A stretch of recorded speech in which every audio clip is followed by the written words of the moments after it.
Madam आपने बोला था कि मीटिंग में आना ही पड़ेगा। हाँ बिल्कुल सही सुना आपने, आपको पेरेंट्स टीचर मीटिंग में आना ही पड़ेगा। ठीक है मैडम, तो आ गया मैं। अब बताइए इसकी क्या रिपोर्ट है? आप ही देख लीजिए, रिपोर्ट्स बिल्कुल भी अच्छी नहीं है इसकी, सिर्फ पासिंग मार्क्स ही आए हैं। लेकिन इसके कम मार्क्स क्यों आए? पढ़ाई पे बिल्कुल भी ध्यान नहीं है इसका, और ना ही आप लोग ध्यान देते हो।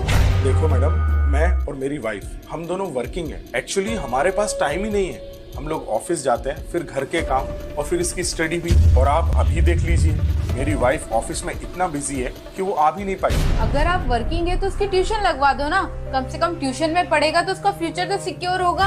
अच्छा बेटा, आप बाहर जाकर बैठो, मैं आता हूँ। मैडम आप एक बात बताओ, अगर इसको हमें ही पढ़ाना था, ट्यूशन वालों से ही पढ़वाना था, तो फिर हमने इस स्कूल में एडमिशन ही क्यों दिलाया? आपके बोलने का मतलब क्या है? मतलब ये मैडम कि मेरा बेटा सुबह 9 बजे से लेके दोपहर के 3 बजे तक 6 घंटे आप लोग के साथ में रहता है। जब 6 घंटे में आप लोग ही नहीं पढ़ा पाए, तो मैं 1 घंटे पढ़ा के या कहीं कोचिंग पे 1 घंटा पढ़ के क्या ही कर लेगा वो?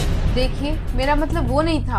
आपका क्या मतलब है हमें सब समझ में आता है। अरे आप लोगों की फीस ही इतनी ज्यादा है, लाखों रुपए हमको स्कूल में भरना पड़ते हैं। मुझे और मेरी वाइफ को इसीलिए जॉब करना पड़ता है ताकि हम फीस भर सकें। जब मैडम ड्रेस यहाँ से लेना है, फूड यहाँ से लेना है, बुक्स यहाँ से लेना है, पूरी स्टेशनरी यहाँ से लेना है, तो फिर पढ़ाई भी तो इसी स्कूल में होनी चाहिए ना। तो मैडम मेरी बात आप कान खोल के सुनो, मैं इसको किसी भी ट्यूशन क्लास में नहीं भेजने वाला और ना ही मैं मेरे बेटे को घर में प्रेशर देने वाला हूँ। तो आप लोगों की जिम्मेदारी बनती है कि मेरे बेटे को पढ़ाएं और उसके मार्क्स अच्छे आए। अगली बार हमें बुलाने से पहले ये सोच लेना कि अगर मैं यहाँ पर आया तो ये सवाल मैं आपसे पूछूंगा कि मेरे बेटे के कम मार्क्स क्यों आए।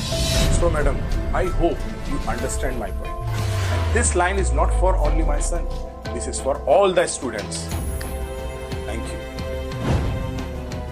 दोस्तों एक बात तो बिल्कुल सही है, आजकल के स्कूल्स का ध्यान फीस लेने में है, ना कि बच्चों को पढ़ाने में। अगर मेरी बात सही लगी है ना दोस्तों, तो कमेंट जरूर करिए और शेयर जरूर करिए।